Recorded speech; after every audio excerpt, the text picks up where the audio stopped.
I love you too. Yay!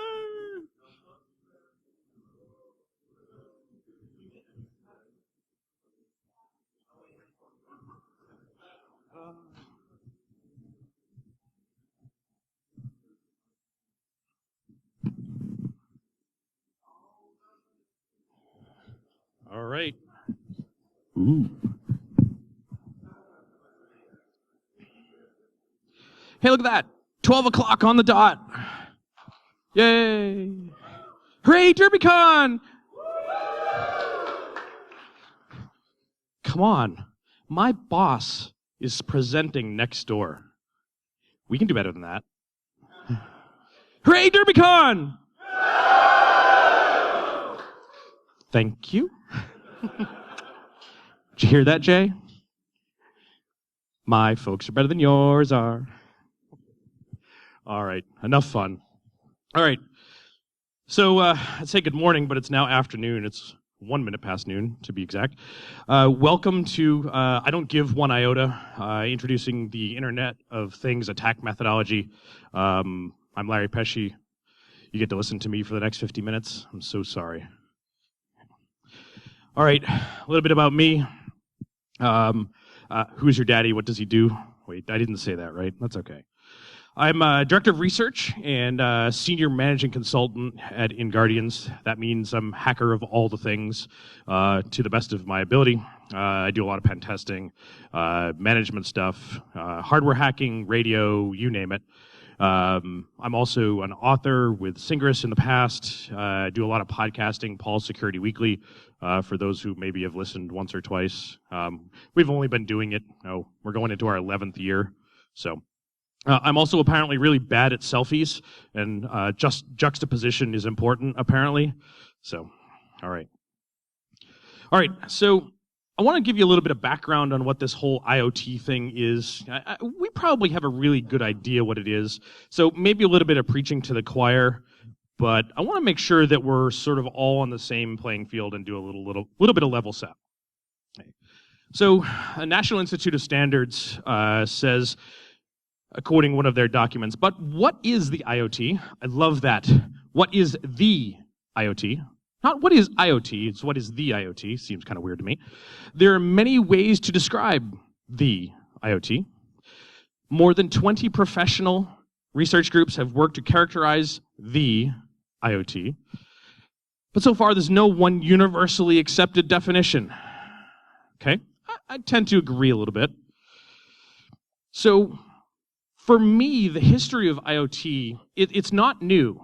We think, when I think IoT, I think back to when I was in organization and had to deal with embedded devices, printers, alarm systems, all of these sex toys. Well, they weren't in my organization much, okay? But Render, I'm glad you brought all of your sex toys with you, okay? Okay, can we play with the, no, never mind. All right. So cameras, there were all these single-purpose computers that were really difficult to secure. They required patching, and no one had them in their patch management programs. It was a nightmare. This stuff is still around. However, we're lumping more and more into that same category of, quote, embedded devices. And as a result, we've started to have to change that definition. Again, more from NIST. There is no formal, analytic, or even descriptive set of building blocks that govern the operation, trustworthiness, and life cycle of IoT components. Yikes. All right. So I think they decided to fix that. So just recently, NIST released a special publication, 800-183, which defines the various components of IoT. Including a sensor aggregator, communication channel, external utility, and a decision trigger. What is that? That's really descriptive. No. Okay. They're describing IoT at very much a high level and not really distilling it down into a lot of the technical components. They've included some technical portion, but for me, it's not quite there. They've more described how things connect as opposed to, and connect on a very limited scale as opposed to it all. Okay. They actually describe it as a network of things. So they're describing the network as opposed to, the devices themselves. Okay. So with little fanfare, the first Internet of Things model has been published by the National Institute of Standards. Yeah, without fanfare, go figure. How many of you have seen 800-183? I rest my case. Okay, very few. All right. The folks who set the standards for smart grid interoperability in recent years, the new model is an important step in defining exactly what the IoT is, and outlining necessary security standards that go along with it. Could this be the catalyst needed to help drive the emerging IoT market? Market. Not IoT security, market. Interesting. Okay. It certainly doesn't hurt. Yeah, it doesn't hurt. The wonderful thing about standards is that we have so many of them. Okay. All right, so my definition. I'm definitely in agreement with sort of NIST's 5 different components, but as a security professional, they don't go into nearly enough technical detail and describe enough of what I need to potentially start penetration testing or securing any of these type of devices. I think about the more technical components and the items that make up some of these solutions, such as mobile devices, web servers, the actual devices themselves. All of those other pieces described maybe a little bit better for us as a security group, that we understand these devices as opposed to what's a data aggregator and a sensor and some of those other really obscure terms that they picked up. Okay. So from start to finish, I think a lot of people forget about what makes up an IoT solution. Me, it's not just about the piece of hardware that you hang on your wall that's a thermostat. No, it's a whole series of interconnected devices that make up a massive ecosystem. Think about that for a second. For those of you who got to go see Ed's talk earlier, yesterday, Ed is describing all the components in his steampunk office. And I think Ed mentioned cloud a number of times. He mentioned devices and web services, and it's not just about the device you hang on your wall. There's so many other pieces and parts from a technical perspective that we need to consider. Okay. So what does this market look like? Why do we care about IoT security? This is not a problem that is this is not a benefit that is going to go away anytime soon. I love all of my internet connected stuff. In fact, I want to do more of it. I aspire to have Ed's office. Siri, activate red alert. Yeah. That was awesome. Yeah. We are becoming more and more connected everywhere all the time. I come from a time when the first organization, that really serious organization that I went to work for, that if you wanted access to internet and email, you had to fill out a form and request it and provide justification. Yeah, internet was a privilege, not a right. Now, access to the internet everywhere and all the time is a right, not a privilege. And people get really upset when it's slow, like on an airplane. Like, internet on an airplane? That's amazing! I didn't even have to fill out a form. And ultimately, we start thinking about some of the things that these IoT devices have got. They're going to give us ultimate physical control over our environment through some sort of technology. This could be fascinating. But not only are they giving us physical control, think about the price of some of these devices. They're often relatively inexpensive. Why? Because there's so much data that can be aggregated from these devices and shared with other folks to do massive data mining and sharing. So all part of the ecosystem. So what does this market look like? Okay, the Verizon State of the Market from this year, the Internet of Things Verizon State of the Market document from this year said more and more things ranging from remotely programmable home thermostats and wearable health and fitness devices to aircraft jet engines and the nation's power grid will be added to the internet every day. Devices, connectivity, and IT services will make up the majority of the projected 1.3 trillion, with a T, IoT market in 2019. $1.3 trillion in IoT market. Jimmy, start buying stocks now. Yeah. Don't short it. Yeah. Go long. Yeah. This is going to get big. And I see this only going to get bigger in that the devices are going to become easier to use and they're going to become less expensive. And people are starting to adopting them because we're moving into a newer and newer generation that is expecting all of this type of stuff. This is not something that's going to go away. So what happens when we have all of this stuff and it all goes wrong? There's tons of value in data collected on the consumer themselves. What are my habits? When do I turn the heat up? How often do I go jogging? What type of food is my refrigerator? What type of text messages do I get to my Apple Watch? The possibilities are limitless. The device manufacturer also can collect all sorts of data, as well as the software developer can capture all sorts of really fun stuff. If we start aggregating this data from multiple sources in an IoT environment, the potential amount for data and directed marketing and big data analytics becomes unbelievably valuable. I think about what happens when my fitness tracker is connected to my refrigerator that can determine what I've taken out of the refrigerator and what's in there and what I need for shopping list, and that shopping list is closed in a cloud service. It then starts talking to my dating app and can determine the type of people that I like to date. I'm married, so sorry. But, do I prefer people of a specific stature? Where I like to go to eat, what type of foods that I like at those restaurants, the kind of beer that I drink. Through something like Untapped.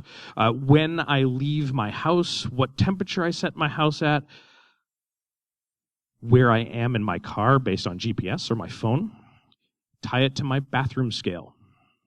Think about tying all of those things together and building a profile about how Larry acts and the type of foods that I like to eat and how much exercise I get and what my mental state may be looking like by looking at potentially my relationship status and so forth.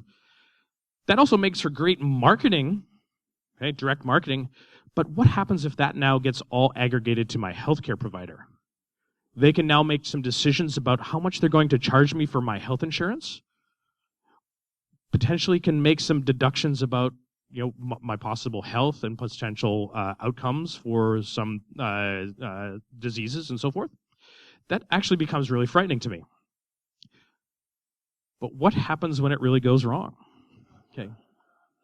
So Eden Cohen, or co-author of Idiocracy, actually stated that he never thought that this movie would become a documentary. If you guys haven't seen this film, it is billed as a comedy. Okay, go watch it. It's not a good movie. It's a fantastic movie.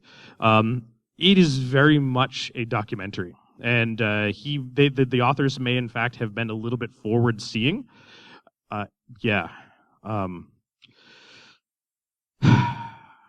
Anybody go to Starbucks this morning? Did you get a latte? Okay, we don't have time for that right now. Do you guys like money? Yeah, I like money.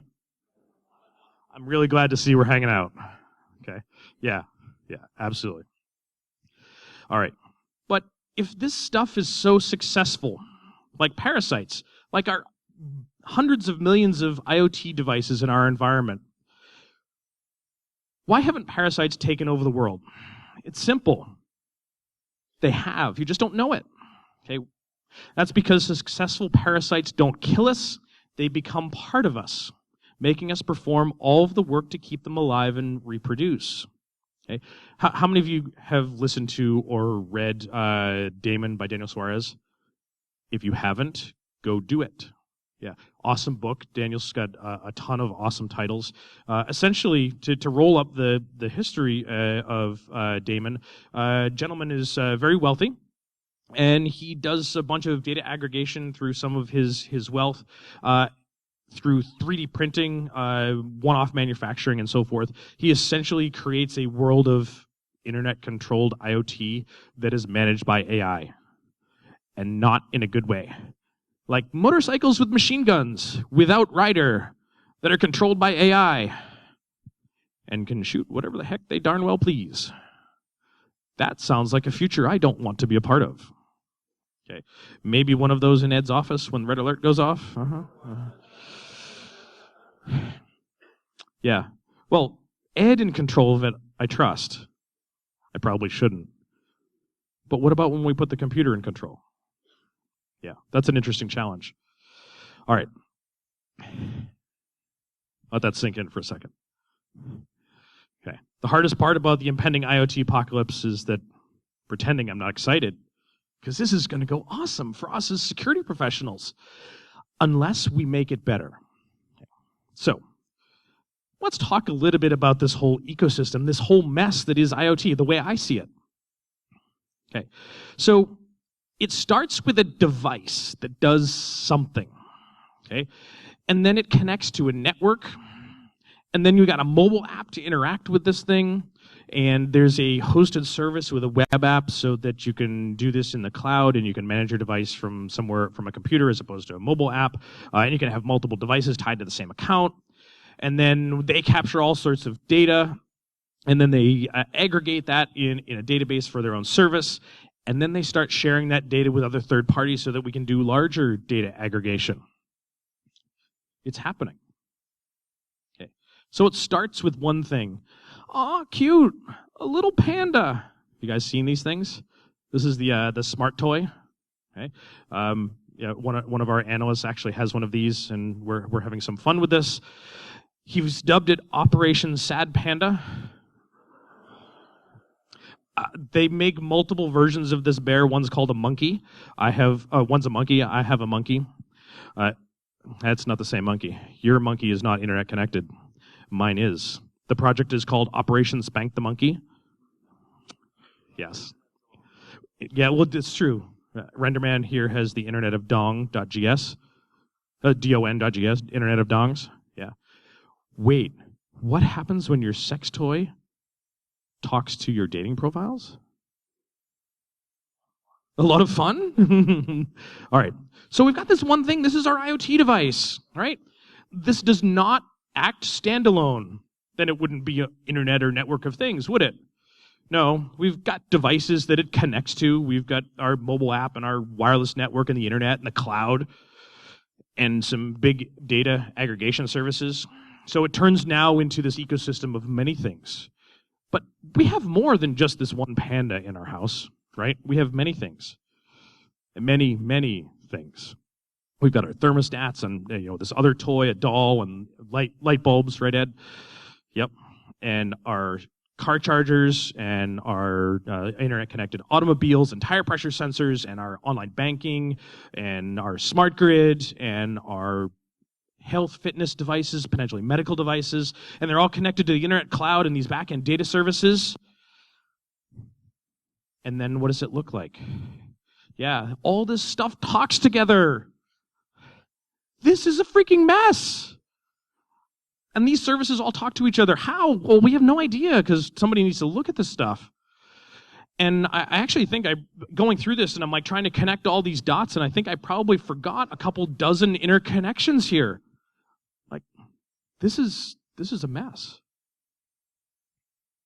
Okay. To me, this is why testing Internet of Things ecosystem, not the device, the entirety of the ecosystem is super important and more important than ever. This is really weird for me. You know why?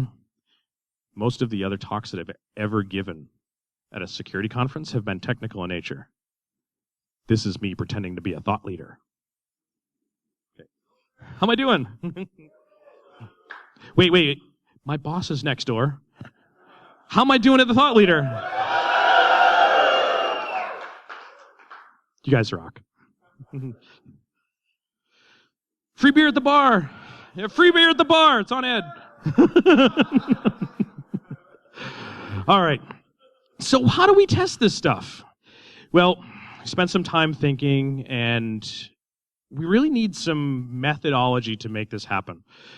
We spent some time at InGuardians years ago, not all that long ago, building a testing methodology for Smart Grid.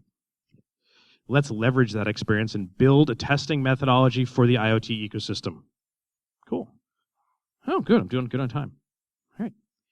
So I want to introduce to you folks IoTA. This is the Internet of Things attack methodology. Yeah, I dropped the M because what's an IOTM? Yeah, I know what an IOTA is. Okay.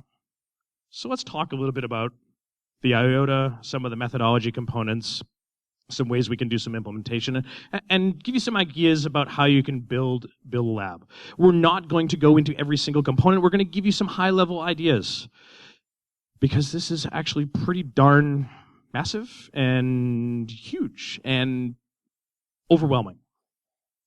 All right. So I see, based on sort of the 5 NIST areas, I see 5 areas for technology that we really need to evaluate in an IoT ecosystem. We've got our hardware, comprising of some firmware running on the device, some radio communications in all its states, proprietary or otherwise, some Wi-Fi, Bluetooth low energy. How does this device communicate, and what does it do? We have some potential web app stuff for interaction with the device. We've got some mobile apps. We've got traditional network type of environments to deal with because we're building networks to support all of that IoT stuff, servers, web servers, routers, you name it, as well as all of the corporate systems that are potentially interacting with all of that data stuff from accounting, finance, HR, all subject to phishing. And then what do they do when they start interacting with those services? So think about it from not necessarily the operational side of the house, the IoT side, but the IT side of the house. So if there's a company that offers an IoT device for sale, they have business services.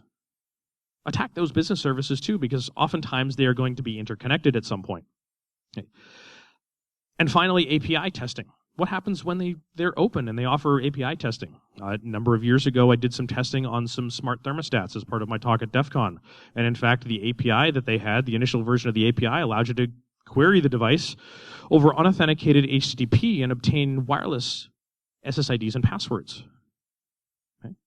If someone hadn't tested that, they would have never updated it, and that's a problem. So we've got to test the API as well. Okay, so looking at the hardware side, this is interaction with the device. Go buy one and take it apart with some tools. Or a hacksaw, or thermite. You know, thermite's probably not going to leave you with too much left, but you get the idea. You got to go take it apart. Okay. Start investigating the boards. We now need some tools to start interacting with these devices from the hardware level and seeing what hardware protocols are available, whether it be RS-232 or TTL serial, JTAG, I2C, SPI. Look at the data buses on the device. What is transferred over those data buses? Okay. Bunch of tools for us to potentially look at some of that type of stuff, an oscilloscope, total phase aardvark, Cilia logic, various serial adapters, bus pirate, so forth and so on. Okay. We also potentially need to start looking at some of the radio components with some Wi-Fi adapters, software-defined radio, Bluetooth dongles. The internet is our friend. Tear the stuff apart, look at the chips, and then go look those chips up, get product data sheets, and then start figuring out what the capabilities are and or what methodologies you're using on board to do transfer. Okay. Go buy cheap stuff off of something like Deal Extreme. Have you guys ever shopped at Deal Extreme? All right, you guys are my people. Be careful with Deal Extreme. You go there, cheap stuff from China, sometimes here in the US, like a 7-inch Android tablet, $22. Yeah, this is cheap stuff coming from China. What if it doesn't work when it gets here?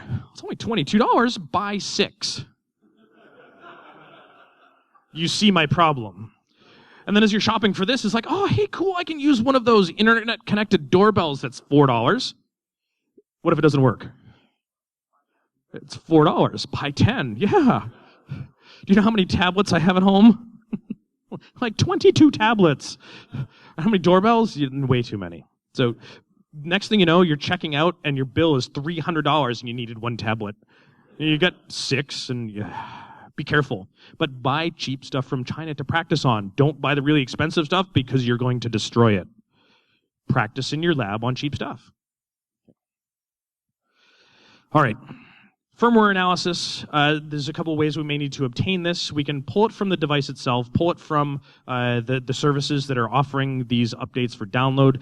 Maybe we even need to observe an update for the device and sniff the traffic on a span port and recover this data from network captures. Start doing some extraction, mounting of the firmware, and then do some analysis of these as well. We're talking software in this case. Specifically, if we're able to obtain the firmware from some sort of software download. Unix strings is your friend, binwalk as well. Start mounting these and looking at the operating system themselves. Okay. On board analysis, JTAG is also a great way for recovering some of the firmware and memory from these devices. Potentially, we're looking in this content for passwords that are used with other services, static passwords stored in memory for various services. Device configuration. How are the chips configured? How are services on this device that are running configured? Best to have physical access to some of the stuff because then we can start examining it. Do file system forensics, memory forensics, find out what's there. Right. Interact with buses such as SPI and I2C and even serial for observing interchip communications on boot up time. Because in many cases we see the processor sending commands to the radio every time of boot up, and now you know how the radio is configured, so you can use that stuff in additional analysis portions when you start doing proprietary radio analysis. Okay. Some other radio fun stuff. Software-defined radio has exploded in recent years. Awesome stuff. Take some of our software-defined radio, do the RTL SDR for receive only on the cheap. The HackerF, the BladeRF, and the upcoming Lime SDR, relatively inexpensive with some free open source software. Consider the Yardstick 1, the CC1111, Don's dongle, or in fact the Yardstick 1, which is very similar. The problem that we end up with some of these proprietary protocols is they're often non-complex, but take a lot of work to recover. And unless this is something you're doing every day, it's potentially time-consuming and frustrating. There's tons of other standards for us to look at in purpose-built devices. The Nordic Shockburst stuff, which is the recent keyboard stuff that Bastille Research has released to recover keyboard and mouse strokes. Z-Wave, Zigbee, wireless HART, depending on your environment. LoRa. How many of you guys have seen LoRa stuff already? I had never heard of LoRa until about a month ago. Like, this is new. This should be something that we start looking at more. Okay. Thinking critically about some of these things that happen on these networks. What happens when we capture traffic, and what happens if we replay it without modification? Can we modify traffic? What happens when we modify the traffic? Change source destination addresses. Okay, it's not just turn Ed's stuff off. Turn Ed's neighbor's stuff off. Yeah. Okay. Some Wi-Fi stuff. Some different ways that we can deal with this. Not only should we attack the devices with Wi-Fi to the device, but stand up our own network to connect them to. If we can do open wireless network, we can start inspecting traffic. Or we can do that upstream Ethernet. Do what you need to do to make that happen so we can inspect Wi-Fi traffic coming from the device. Examine the traffic during all of our different times, during boot, during normal use, when it's not in use. So if you're interacting with a device, what happens when you're interacting with the device? What happens when it's sitting idle? Does it do periodic check-ins? What does the device do when you attack it or modify hardware? Yes, you'll be doing hardware hacking with the power turned on. Yeah. There's potentially lots of traffic for us to analyze. It's going to be challenging. In many cases, the Wi-Fi stuff in itself is not going to be terribly useful. Otherwise, so the Wi-Fi itself, 802.11 standard, as opposed to other network traffic, 802.2, 802.3, HTTP, you name it. The wireless portion is going to be fairly limited for its analysis because in many cases, these devices are put in a consumer's home where the consumer defines the network, unless the network is defined by the manufacturer. And there will be those cases that will happen, and then analysis of Wi-Fi itself is important. Bluetooth is hard. Bluetooth low energy is frightening because they simplified the stack massively. It's also loads of fun. Consider Ubertooth 1 or a standard Bluetooth Low Energy dongle of some variety. Most of the new ones now are supporting Bluetooth Low Energy. This one happens to be the Pirani SATA UD100. In the newest version, it supports Bluetooth 4, Bluetooth Low Energy at max power. Yeah, awesome stuff. Okay, use some of our various tools. Do some listening, potentially do some playback with something like BLE Suite and BLE Replay. Interact with the public services that don't require authentication. Read values, write values. This gets fun real fast. Okay. Discover them, connect to them. It's possible when pairing is involved that we can do pin recovery with Crackle. Do all sorts of fun stuff with Bluetooth Low Energy. If you had to pick a wireless technology that was easy to interact with and have some fun with and controls all sorts of stuff, this is where I'd go first. Okay. Build yourself a web application testing lab. I'm sure many of you do this now. Consider some of the open source projects such as Matilda, however you want to pronounce it, Hack Me Bank, so forth. There are tons of web application test frameworks that you can use to practice your skills. Stand those up. Use Burp, Zed, Charles Proxy, take your pick.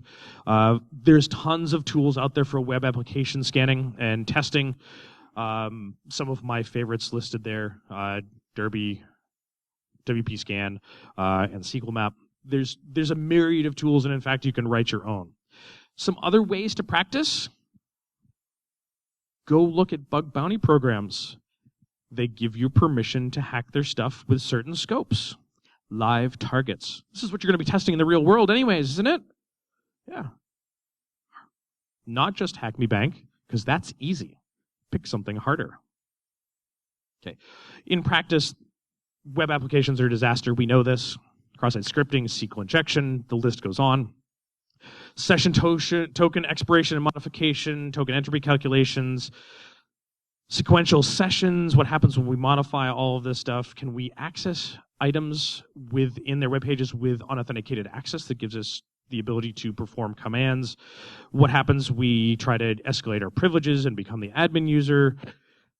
Field length checking, cross-site scripting, the list goes on. Fun stuff. How about some mobile app lab stuff? It's time to buy a device. How many of you guys have tried to do mobile app testing on iOS in a virtual? Yeah, renders like, yeah, heck with that. You got to go buy a real device and jailbreak it. I like using real Android hardware for doing this as well, because there's nothing better than real hardware. Deal Extreme for the win, right? 10 Android tablets. And sure, you're going to get Android tablets from Deal Extreme, and they've got KitKat on it, or an older version of Android. Guess what? So do the users. Okay? These manufacturers of the mobile apps for these IoT devices have to be backwards compatible for some of these operating systems. Who cares if it's not the latest and greatest? Because this is going to be the user-supported base. Okay? Start picking some app, have some fun, take your choice. But if you find stuff, disclose it responsibly. I mean, you don't have to. I implore to you, please do. You know, let's be good human beings. It's about making this better.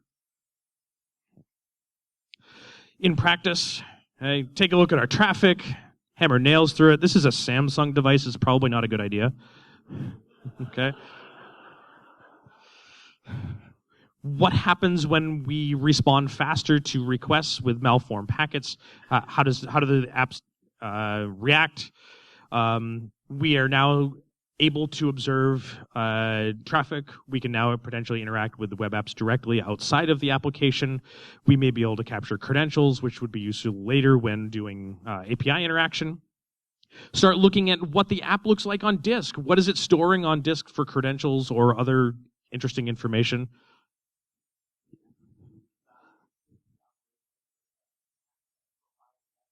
Hidden Boolean values that change the operation of the app itself. Is developer, is not developer? Yes, we've seen that. Okay. What's in the configs? What's on disk? What's in memory? Okay. all sorts of fun stuff. Network penetration testing lab. Yes, this pen works. I think. Okay. We can spend days talking about network penetration testing. No, we're not going to. I'm standing between you guys and lunch, right? Or ham radio testing at 1 o'clock downstairs. Okay. We've got all sorts of different networks to test, all of them in various scenarios, but in many cases very similar. You know, we're turning the perspective 90 degrees as to where we have access and what we need to interact with. Okay. We've got different scenarios. Is an insider threat? Is something that we're going to assume compromise on an internal network? Assumed compromise on an IoT device. You're putting these in the hands of millions of hackers, right, as users. Assume a compromised IoT device. What happens there? Build a lab. ESX for the win. MSDN licenses for the win. Build a lab. Virtualize it where you can. If you need real hardware, consider something small, low power draw, Raspberry Pi, Odroid, BeagleBones, those types of things. I love Raspberry Pis, as Ed proved in his talk at 8, and I lost count at 15. And I showed you a picture afterwards, and there were 12 sitting in the box on my desk, and those are the ones that are not in production. Production, right? It's really weird to say that about your home network. Production network at home. This is an IoT network. It's in production. Yeah, because what happens when you take it down? Your IoT stuff stops working. Okay. Consider taking a look at some of the ways they do CCIE lab building and testing. Build one of those labs too, so you can play with network protocols and network devices. External testing can be all sorts of fun. Okay. Consider seeing what's available for some of these services with open source intelligence. Do some scanning and event enumeration with permission, of course. Okay. Then we start moving that into an internal. What if our external is successful and we're in? Tank them in. What's next? Well, we turn an external pen test to an internal one. And then we go down that rabbit hole. And then we also need to consider what we're going to use for exploitation and command and control. Consider using test environments in something like AWS to do external testing, stand up your own services actually across the internet, and notify AWS that you're going to be testing them, because they like that. Okay. In practice, yeah, this is our days and days and days of network pen testing. So what? Recon first, figure out what's available, okay? Do some scanning, do some enumeration and analysis of what you find, do some exploitation. Once you're on the system, pillage the village for what's available, pivot to other networks, lather, rinse, repeat. Okay? Scan, analyze multiple times as we go through.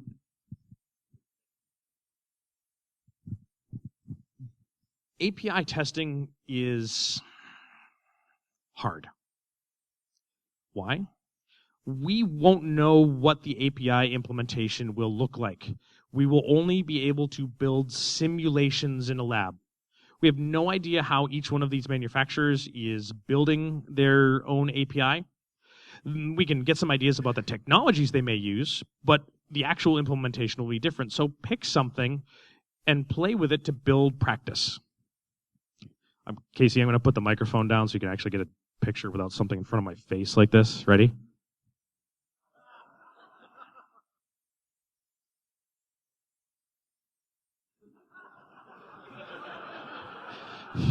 Yes, I'm a whore. All right. See, I know these things. I'm not bashful about it, right? All right. We're going to need to find some programming languages potentially to do some interaction with these APIs. Pick one. I don't care which one. My intern programs in Haskell. Go for it. I looked at him when he said Haskell. I'm like, ew, Haskell. And then he wrote kick-ass stuff. I said, Haskell. All right. Go for it. All right. Consider use of web app proxies as well. Interact with the API through a browser manually or scripted, and then intercept all of that as well. It's very similar in many cases to web app testing. Okay.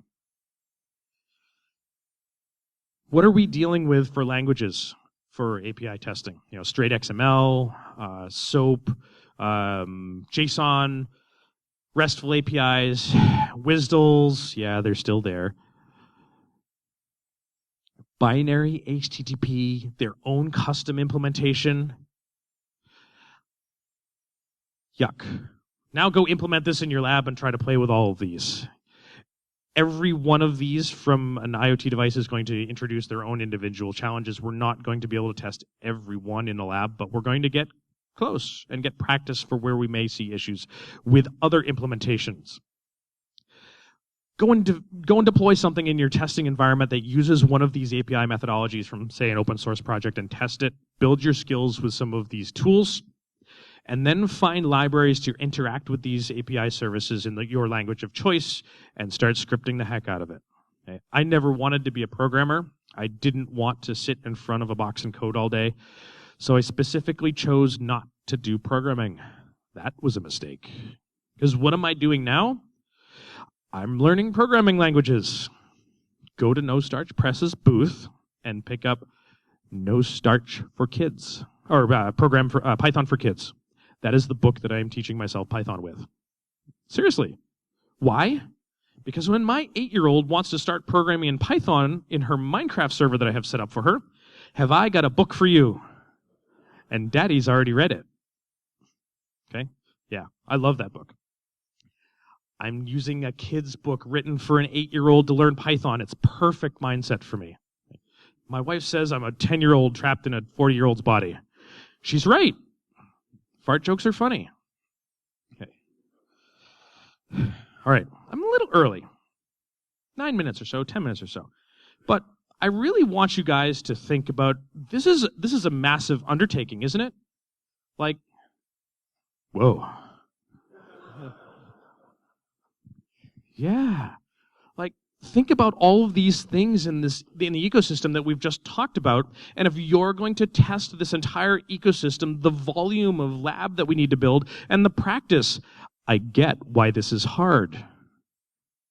This is encompassing. Lots of skills are needed. Okay? We're going to need to develop our skills. Unfortunately, it's not as easy as asking Tank for instructions on how to fly a military M109 helicopter. If we build IoT devices better, maybe we can make this happen. I wouldn't want to do it in the state of security IoT right now because render will screw with my brain. Okay? Yeah. If you do that already, you're right. You're right. All right. So, full scope IoT ecosystem penetration testing encompasses many disciplines and requires volumes of knowledge. This is not something that we're going to fix overnight. He sucks. He also finished early. I've heard that about him.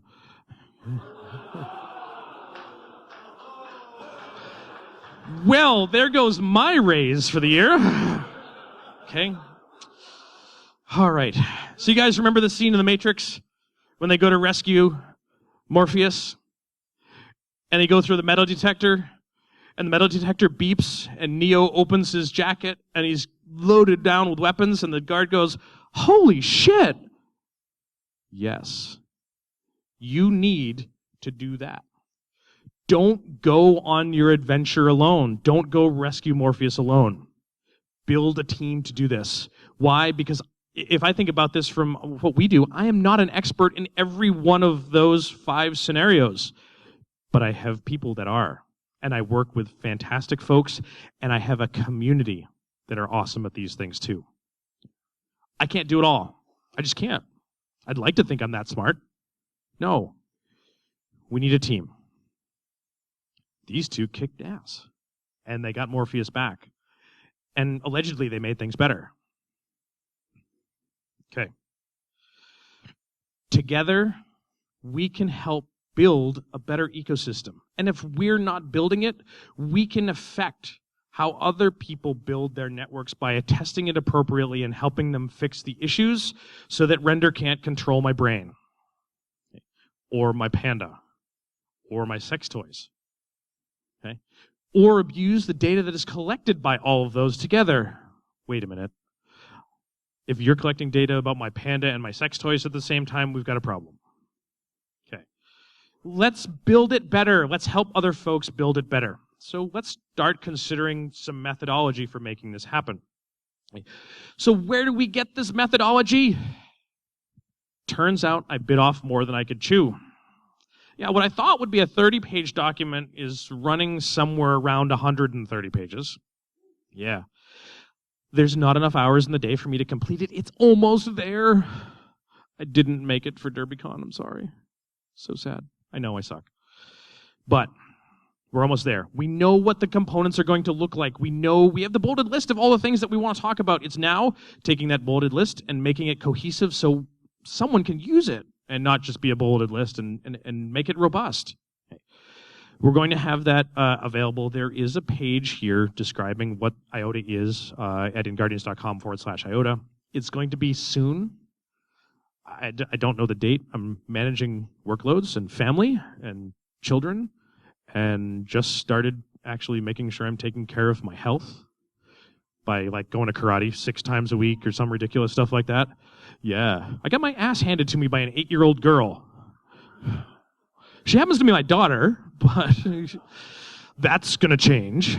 Okay. So, yeah. Let's, please be patient. It'll be here. We talked about some stuff. You guys can start drawing the dots, but we want to make it available and usable for someone that may not have all the pieces that we do. And give us the ability to help select teams and build those teams. It'll be here, I promise. So, have you guys ever heard of the theory about when you make a commitment to someone by speaking it aloud, that now you kind of have to commit to that? Okay. I have just done that to all of you. That is my promise. It will be soon. What soon is, I don't know. But I've made the commitment to make this available and have it complete for all of you. And I'd love to have some feedback on the presentation. Is there something I forgot? Is there something Larry, you're crazy. Get rid of that API stuff. If you want to help, that'd be awesome. You don't have to. We wanted to get the word out. Great. I appreciate all of the feedback and any offers of help, assistance, criticism, constructive or otherwise. I'm a man. I can take it. No worries. Yeah. You want to call me a jerk? Great. Call me a jerk. Thanks.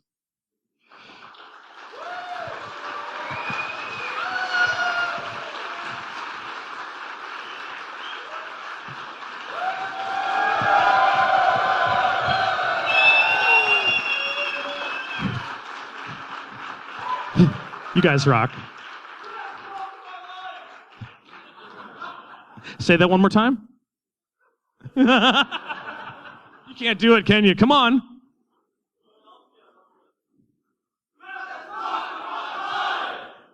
You guys rock. Thank you so much. Enjoy the rest of your Derbycon. To family.